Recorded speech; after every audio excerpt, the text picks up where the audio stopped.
Assalamualaikum warahmatullahi wabarakatuh. Selamat berjumpa kembali di praktikum kelatometri. Pada kesempatan kali ini, kita akan praktikum kelatometri untuk menentukan kandungan kation logam, yaitu logam Mg dan Ca. Magnesium dan kalsium merupakan logam yang esensial untuk metabolisme makhluk hidup. Keberadaan magnesium dan kalsium dalam berbagai sampel dapat ditentukan dengan menggunakan teknik titimetri dan berdasarkan pada pembentukan kompleks dengan senyawa pengkelat, yaitu EDTA. Keadaan kelat yang terbentuk dapat diamati berdasarkan perubahan warna yang terjadi pada indikator eriote yang berubah warna dari warna merah ke warna hijau atau sebaliknya. Adapun praktikum ini bertujuan untuk menentukan kandungan magnesium dan kalsium dalam berbagai sampel seperti buah dan sampel air keran. Pada percobaan penentuan kali ini, bahan-bahan yang digunakan adalah EDTA 0,01 molar, larutan Mg2+, CaCO3 0,01 molar, contoh Mg2+, contoh Ca2+, dan seterusnya seperti terlihat di layar. Adapun bahan buffer pH 10 yang berada di ruang asam. Alat-alat yang digunakan pada praktikum ini yaitu Erlenmeyer, pipet polometrik, pipet mol, gelas ukur, mortar, gelas pengaduk, corong gelas, dan seterusnya seperti terlihat di layar. Ada pula buret dan neraca analitik. Pastikan semua alat yang akan digunakan sudah dalam keadaan bersih dan dibilas dengan Aquades. Tahap pertama pada praktikum ini adalah melakukan standarisasi EDTA. EDTA bukan bahan baku primer sehingga harus distandarisasi menggunakan CaCO3. Dimasukkan larutan EDTA 0,01 molar ke dalam buret yang bersih dan telah dibilas sebelumnya dengan larutan yang akan digunakan.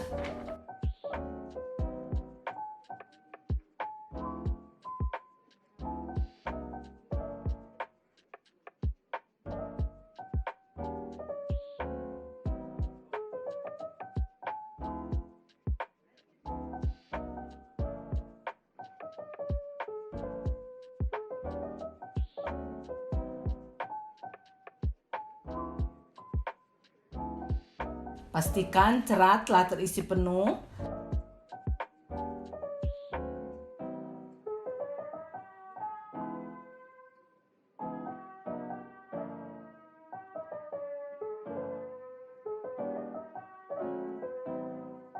Kemudian baca meniskus buret dari 0,00 mili. Diambil dengan pipet larutan CaCO3 0,01 molar untuk membilas pipet. Ikuti langkah pengambilan larutan dengan benar sesuai prosedur.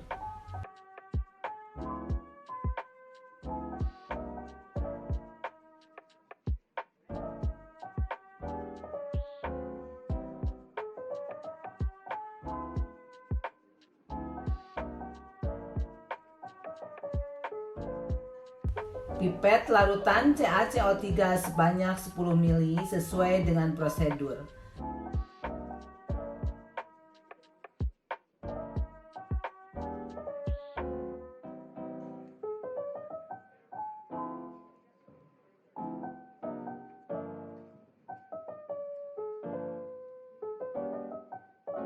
Kemudian dipindahkan ke dalam Erlenmeyer 125 ml.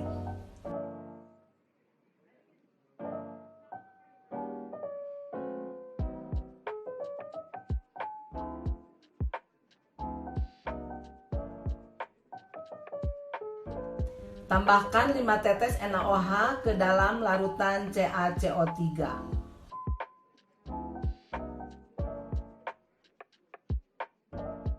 Ukur pH larutan dengan menggunakan kertas pH universal dan baca pH-nya.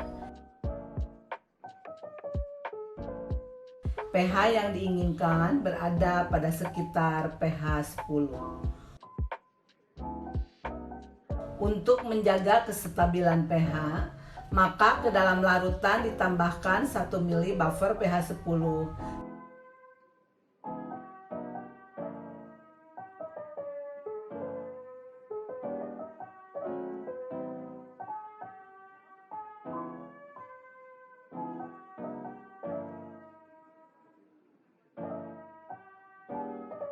Kemudian tambahkan beberapa tetes eriote dan larutan akan berwarna merah.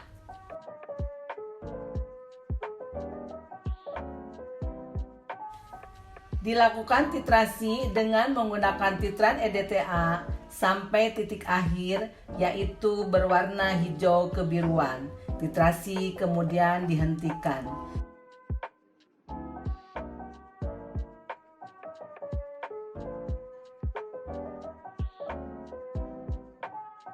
Catat meniskus buret yang terbaca. Dari percobaan yang dilakukan, hitung konsentrasi dari EDTA yang sebenarnya. Pengerjaan standarisasi dilakukan minimal 3 kali ulangan. Semakin banyak akan semakin baik data yang didapatkan. Tahap kedua dari praktikum yang akan kita lakukan adalah menentukan kandungan Mg secara langsung. Telah disiapkan larutan sampel yang mengandung Mg. Sebanyak 10 ml larutan yang mengandung Mg dimasukkan ke dalam Erlenmeyer.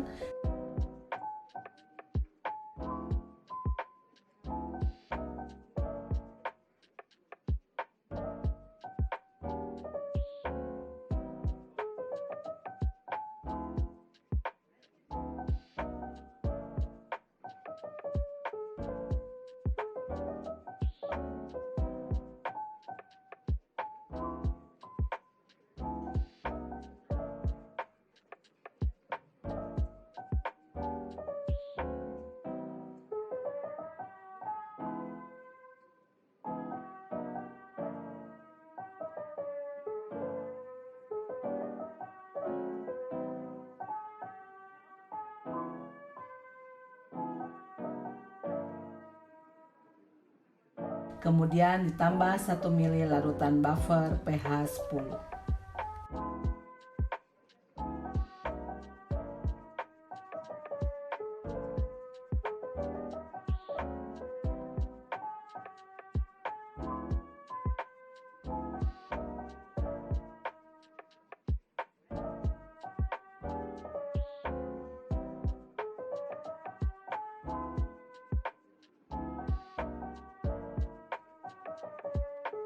Ke dalam larutan ditambahkan beberapa tetes indikator eriote.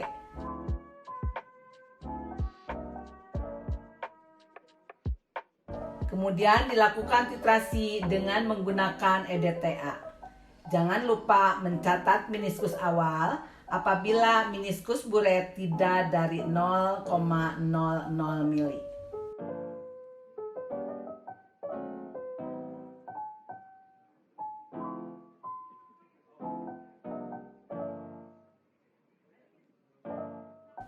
Catat meniskus buret dan volume EDTA yang terpakai. Dari percobaan yang dilakukan, hitung konsentrasi Mg dari larutan sampel. Pengerjaan dilakukan sebanyak 3-5 kali ulangan. Tahap ketiga yaitu praktikum penentuan kadar kalsium dengan titrasi berganti. Sebanyak 10 ml larutan yang mengandung kalsium dipipet ke dalam labu Erlenmeyer sesuai prosedur pemipetan yang benar.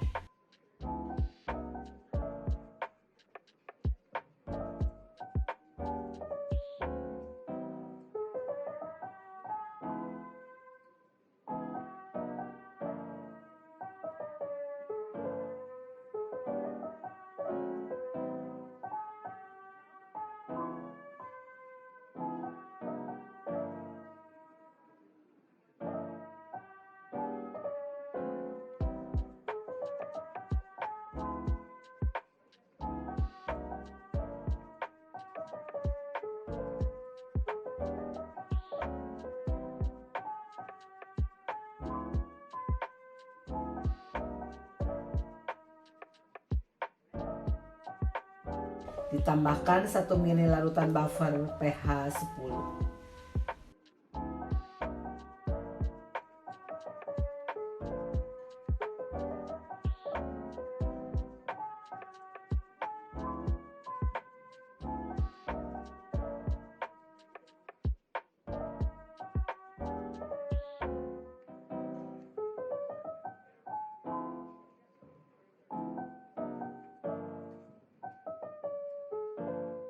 Kemudian ditambahkan 1 ml larutan Mg EDTA,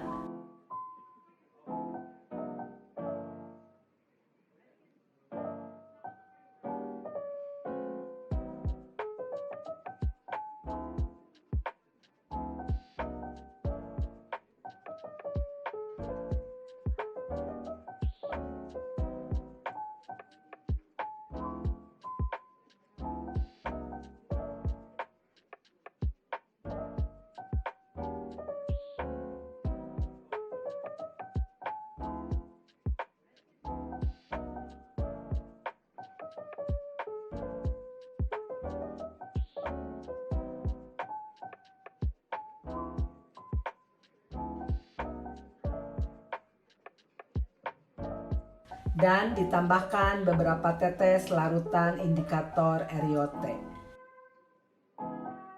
Dilakukan titrasi menggunakan titran EDTA sampai terjadi perubahan warna larutan dari merah ke hijau ke biruan.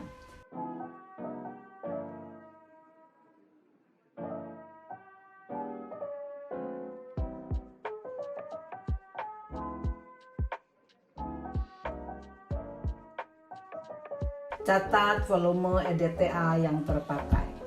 Dari percobaan yang dilakukan, dihitung konsentrasi Ca dari larutan sampel. Pengerjaan dilakukan sebanyak 3 sampai 5 kali ulangan.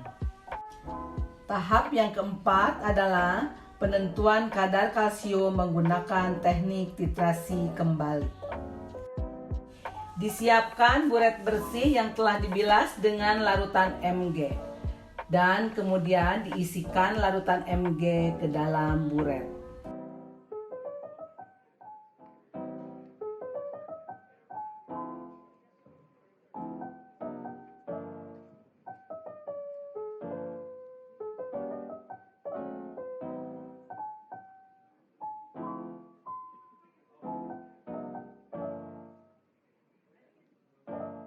Serat buret diisi sampai tidak ada gelembung udara.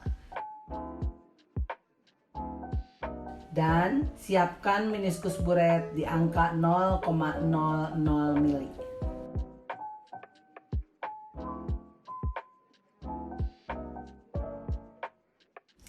Pipet larutan yang mengandung kalsium ke dalam Erlenmeyer sejumlah 10 mili. Pemipetan dilakukan sesuai dengan prosedur yang benar.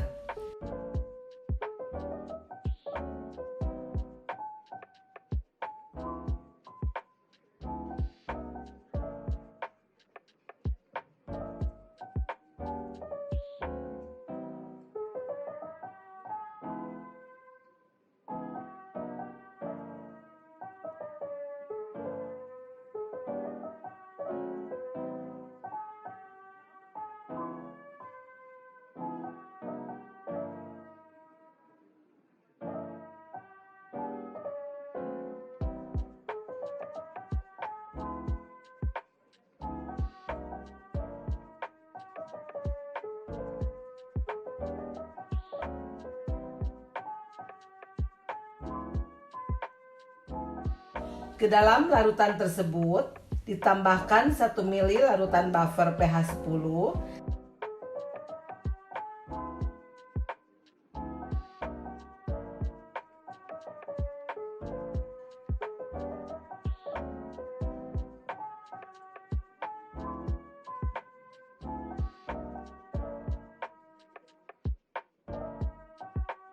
dan beberapa tetes indikator eriote.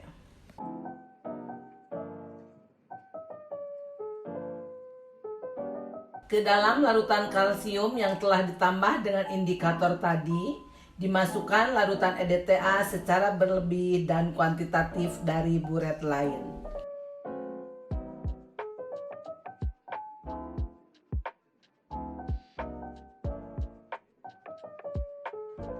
Kemudian volume EDTA yang ditambahkan dicatat. Larutan akan berubah warna menjadi hijau kebiruan. Larutan kemudian dititrasi dengan larutan Mg dari buret yang disiapkan sebelumnya. Titrasi dilakukan sampai larutan berubah warna dari hijau kebiruan menjadi kemerahan.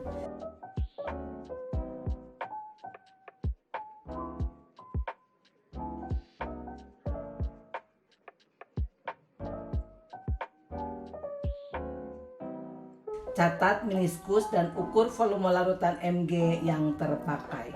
Dari percobaan tadi, konsentrasi larutan kalsium dapat ditentukan dan percobaan dilakukan sebanyak 3-5 kali ulangan. Praktikum tahap kelima yaitu penentuan kesadahan dari air kran. Sebanyak 100 ml air kran dipipet dari sumber yang telah disediakan. Proses pemipetan dilakukan dengan benar. Larutan dimasukkan ke dalam labu Erlenmeyer 250 ml.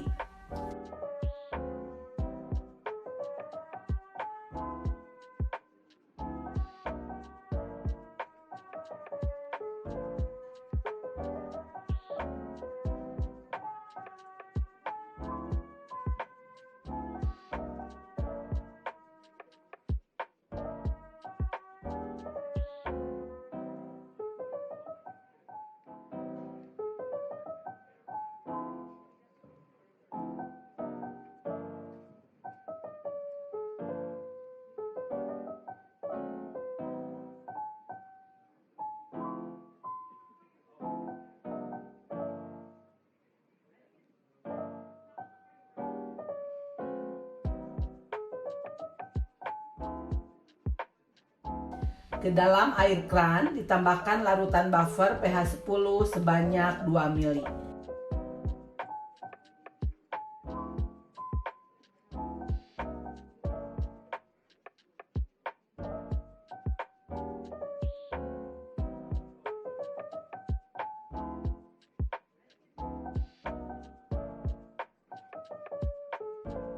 Kemudian ditambahkan beberapa tetes indikator eriote.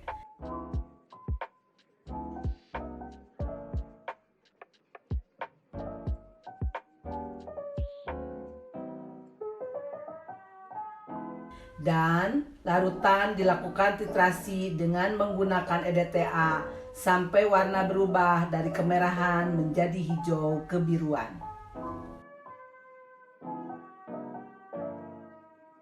Catat volume EDTA yang terpakai. Dari percobaan yang dilakukan, hitung kesadahan total air kran dalam ppm. Pengerjaan dilakukan sebanyak 3-5 kali ulangan.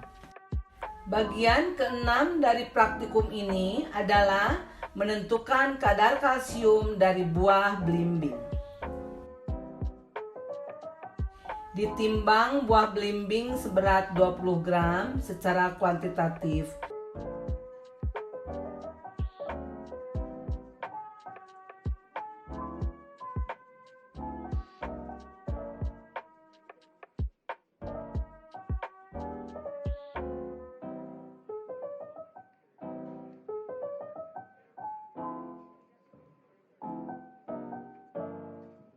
Dan catat bobot tepatnya. Buah belimbing dihancurkan sampai lumat dan halus menggunakan mortar. Kemudian dipindahkan secara kuantitatif ke dalam labu Erlenmeyer. Sisa-sisa dalam mortar dibilas dengan menggunakan aquade sebanyak 80 ml dan digabungkan ke dalam labu Erlenmeyer sampai bersih.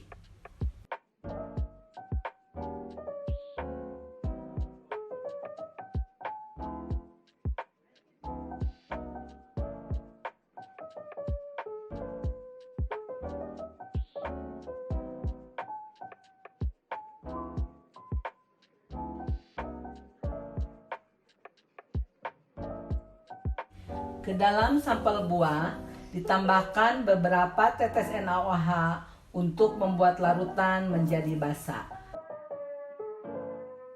1 ml larutan buffer pH 10,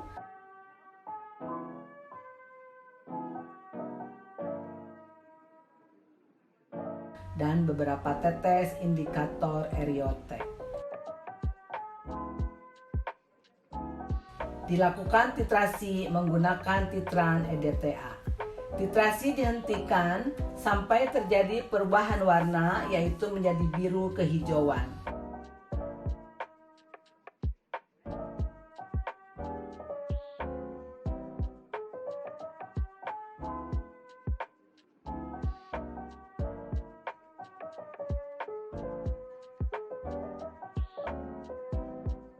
Catat volume titran yang terpakai. Untuk menentukan kadar kalsium dalam buah belimbing, pengukuran dapat dilakukan dalam beberapa ulangan, yaitu 3-5 kali. Bahan-bahan yang digunakan dirapikan kembali di meja praktikum. Alat-alat yang sudah digunakan dibersihkan seperti semula dan disimpan di tempatnya. Demikian materi praktikum kelatometri pada kesempatan hari ini. Terima kasih, selamat praktikum.